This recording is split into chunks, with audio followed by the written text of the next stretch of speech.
Assalomu alaykum akalar. Bugungi ishlarimizdan DAF Euro 6 mashinasi ochganmiz. Akamizda rasxodlar ko'p. Didim yotib qolgan qizil.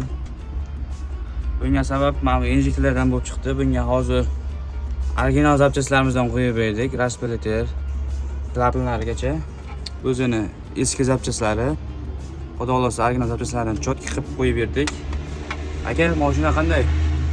Mashinaga endi xudo xolasa yoqib ko'rsak bilamiz, lekin sizlarning ishlashlaringizga qo'yib gap bo'lishi mumkin emas. Chotki ko'ngildagidan ham ortiq qilib ishlarkanlar.